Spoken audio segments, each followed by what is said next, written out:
విదేశాల్లో ఉన్న తెలుగు వాళ్ళందరూ కూడా ఈరోజు వారిని జన్మదిన ఘనంగా జరుపుకున్నారంటే వారి పట్ల ఉన్న గౌరవం, వారి పట్ల ఉన్న అభిమానం, వారి పట్ల ఉన్న విశ్వాసం.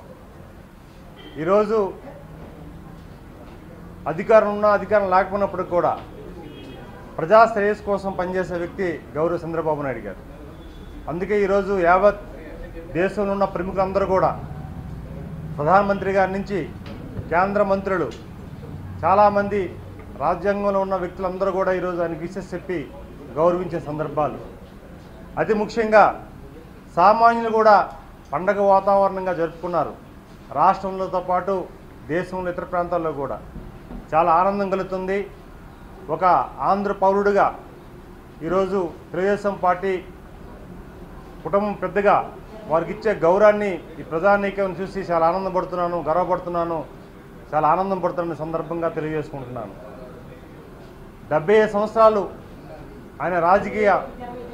ఆయన వయసులో దాదాపు 50 సంవత్సరాలు ఆయన రాజకీయ చరిత్రలో ఎన్నెన్నో ఒడిదుడుకుల్ని అధిగమించి ఈరోజు భారతదేశంలోనే ఒక గొప్ప వ్యక్తిగా, రాజకీయవేత్తగా, సామాజికవేత్తగా మన్నన పొందిన వ్యక్తి గౌరవనీయ చంద్రబాబు నాయుడు గారు. నిన్న దేశం మొత్తం టర్నింగ్ ఆయన బర్త్డే సందర్భంగా యువకులు చాలామంది పాల్గొన్నారు, మహిళలు పాల్గొన్నారు, చాలామంది సామాజికవేత్తలు పాల్గొన్నారు, ప్రజాస్వామ్యవాదులు పాల్గొన్నారు. వారికి విషెస్ చెప్పిన దాంట్లో అయితే ఈరోజు ప్రతి ఒక్కరు కూడా ఆ భావన కలిగి ఈరోజు ముందుకెళ్ళిన పరిస్థితి. అయితే చంద్రబాబు నాయుడు గారు ఆయన భావాలు, ఆయన ఆలోచనలు తెలుగు ప్రజలను కాపాడాలి, అదే సమయంలో ఆంధ్రప్రదేశ్ని మొత్తం తన భుజస్కంధాలపై వేయాలి అనే ఒక ఆలోచనతో ఈరోజు ఆంధ్రప్రదేశ్ని ముందు తీసుకునే సందర్భాలు మనం తీసుకున్నాం. ఈరోజు గౌరవ ముఖ్యమంత్రి చంద్రబాబు నాయుడు గారు ఎన్డీఏ కూటమి నాయకత్వంలో ఇటు ప్రధానమంత్రి గారు మోడీ గారు సహాయ సహకారాలతో ఆంధ్రప్రదేశ్ రాష్ట్రాన్ని 11 మాసాల్లోనే దాదాపు 10 మాసాలు పూర్తయింది, 11 మాసం ఏడాది పూర్తవుతుంది, దగ్గరికి వస్తున్నాం. ఏడాదిలోనే అద్భుతాలని సృష్టించి అద్భుతాలని చేరువై అద్భుతాల దగ్గరికి ఈరోజు వాడిన చేసిన సర్వీసెస్ మనం గుర్తుపెట్టుకోవాల్సిన అవసరం ఉందని తెలియజేసుకుంటూ ఈరోజు గౌరవ ముఖ్యమంత్రి గారు విదేశ పర్యటనలో యూరోప్లో ఉన్నారు. వారి రాత్రికి వస్తున్నారు. ఇక్కడి నుంచి కేంద్ర మంత్రులు కొంతమందిని ఢిల్లీలో ఒక రోజుండి రాష్ట్రానికి సంబంధించిన వ్యవహారాలను మాట్లాడుకుంటూ మళ్ళీ ఆంధ్రప్రదేశ్కి వెళ్తున్నారు. అదే సమయంలో ఈరోజు వారికి తెలుగుదేశం పార్టీ కుటుంబ సభ్యుడిగా, మెంబర్ ఆఫ్ పార్లమెంటుగా, ఒక ఆంధ్రుడిగా ఎవరైతే దేశ విదేశాల్లో ఉన్న ప్రతి ఒక్కరూ బాబు గారికి విషెస్ చెప్పి గౌరవించిన ప్రతి ఒక్కరికి వారి తరపున, మా తరపున, అందరి తరపున వారికి ప్రత్యేకమైన కృతజ్ఞతలు తెలియజేసుకుంటున్నాం. ఈరోజు చంద్రబాబు నాయుడు గారు ఆంధ్రప్రదేశ్ని ఒక అభివృద్ధి బాటలో నడిపించడానికి చేస్తున్న ప్రయత్నానికి మీ అందరూ సహాయ సహకారాలు ఇవ్వాలని, అలాగే ఈరోజు స్వర్ణాంధ్రప్రదేశ్ ఏదైతే వారు సృష్టించారో ఈరోజు ఆంధ్రప్రదేశ్ కూడా 2047 ఆ కార్యక్రమాన్ని కూడా ఆయన శ్రీకారం చుట్టారు. దానికి కూడా మద్దతు ఇవ్వాలని, అలాగే ఈరోజు భారతీయులందరూ కూడా మంచి భావంతో ముందుకెళ్లిన సందర్భాల్లో మీ సహాయ సహకారాలు కూడా అందించాలని తెలియజేసుకుంటూ ఇప్పుడు ఆంధ్రప్రదేశ్కు ప్రధానమంత్రి పర్యటన, మరోవైపు ఢిల్లీకి చంద్రబాబు రాబోతున్నారు. అంటే కేంద్ర మంత్రులతో ఎవరెవరితో కలిసి ఉంటుంది, ఎటువంటి చర్చ? ఈరోజు మొదటి వారం మే 2న ప్రధానమంత్రి గారు అమరావతి వస్తున్నారని ఒక ప్రకటన మనం చూసాం. దాని ఏర్పాట్లు కూడా కమిటీ, అక్కడ రాష్ట్ర మంత్రుల కమిటీ కూడా వేయడం జరిగింది. దాని పర్యవేక్షణ కూడా అధికారులు కూడా పర్యవేక్షణ చేయడం జరుగుతుంది.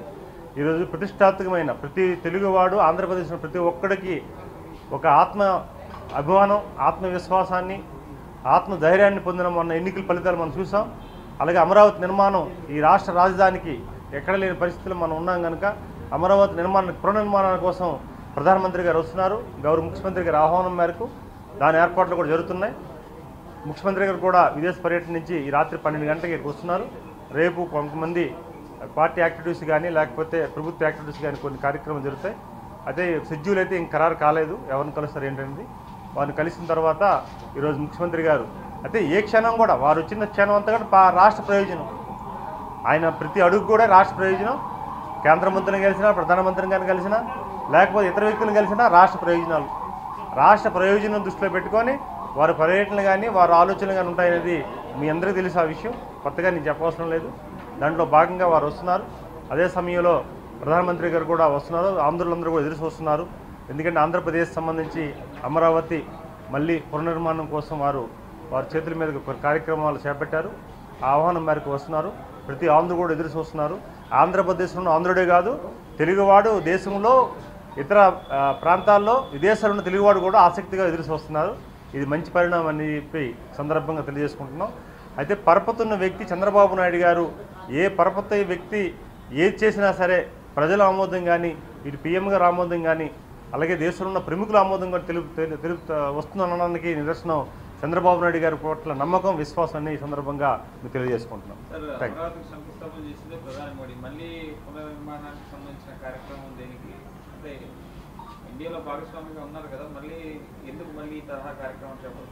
అమరావతి అనేది ప్రతి ఒక్క ఆంధ్రుడు ఒక కనెక్టెడ్ ఒక ఒక ఒక ఆత్మీయత. ఎందుకంటే అమరావతి నిర్మాణం, ఎందుకంటే ఈరోజు చంద్రబాబు నాయుడు గారి బ్రాండే ఈరోజు మనం ఢిల్లీలో చూసాం. ఐటీ కంపెనీస్ కానీ, లేకపోతే ఐటీ సిటీ కానీ, ఇతర డెవలప్మెంట్ చూసాం. అదే ఆంధ్రప్రదేశ్ ఆ రకంగా ఉండాలని ప్రతి పౌరుడు కూడా ఆలోచించి మనను భారీ మెజార్టీ ఇచ్చి ఎన్డీఏ కూటమి మద్దతు ఇచ్చారు. దానికి తగ్గట్టుగా ప్రధానమంత్రి గారి సహకారాలు కూడా పూర్తిగా అందుతున్నాయి మాకు. అందుకే ఆ సహకారాలు తీసుకొని ఈరోజు మరొకసారి వస్తే, ఎందుకంటే గతంలో కూడా వారే శంకుస్థాపన చేసి కార్యక్రమం శ్రీకారం చుట్టాం. 5 ఏళ్ళు మనం రాజకీయాలు మాట్లాడుకుంటే అది రాజధాని ఎక్కడుందో, లేకపోతే రాష్ట్రం ఎక్కడుందో, ఏ పరిస్థితి ఉందో మన ప్రధానికి తెలుసు. అందుకు పునర్నిర్మాణం జరగాలి. ఎందుకంటే ఈరోజు మొత్తం కూడా ఒక ఏదైనా కార్యక్రమం జరిగినప్పుడు ఏ రకంగా శుద్ధి చేసి మనం శుద్ధి చేస్తామో, ఇప్పుడు ఆంధ్రప్రదేశ్ని ఆ రకంగా చంద్రబాబు నాయుడు గారు మొత్తం A to Z మొత్తం అన్ని వ్యవస్థలు కూడా నాశనం అయ్యాయి. ఒకటి కాదు, అన్ని వ్యవస్థలను నాశనం అయ్యాయి కనుక ఆ వ్యవస్థల్ని మరి సెట్టడి చేయడానికి మన ప్రధానమంత్రి గారు మోడీ గారు సహకారం తీసుకుంటాం కనుక మళ్ళీ వారిని కూడా తీసుకొచ్చి ఒకసారి, ఎందుకంటే లాస్ట్ టైం కూడా మనకి విశాఖపట్నం వచ్చారు. విశాఖపట్నం కూడా రైల్వే జోన్ విషయంలో కానీ, ఇతర డెవలప్మెంట్ యాక్టివిటీస్ కూడా శంకుస్థాపన చేయడం జరిగింది.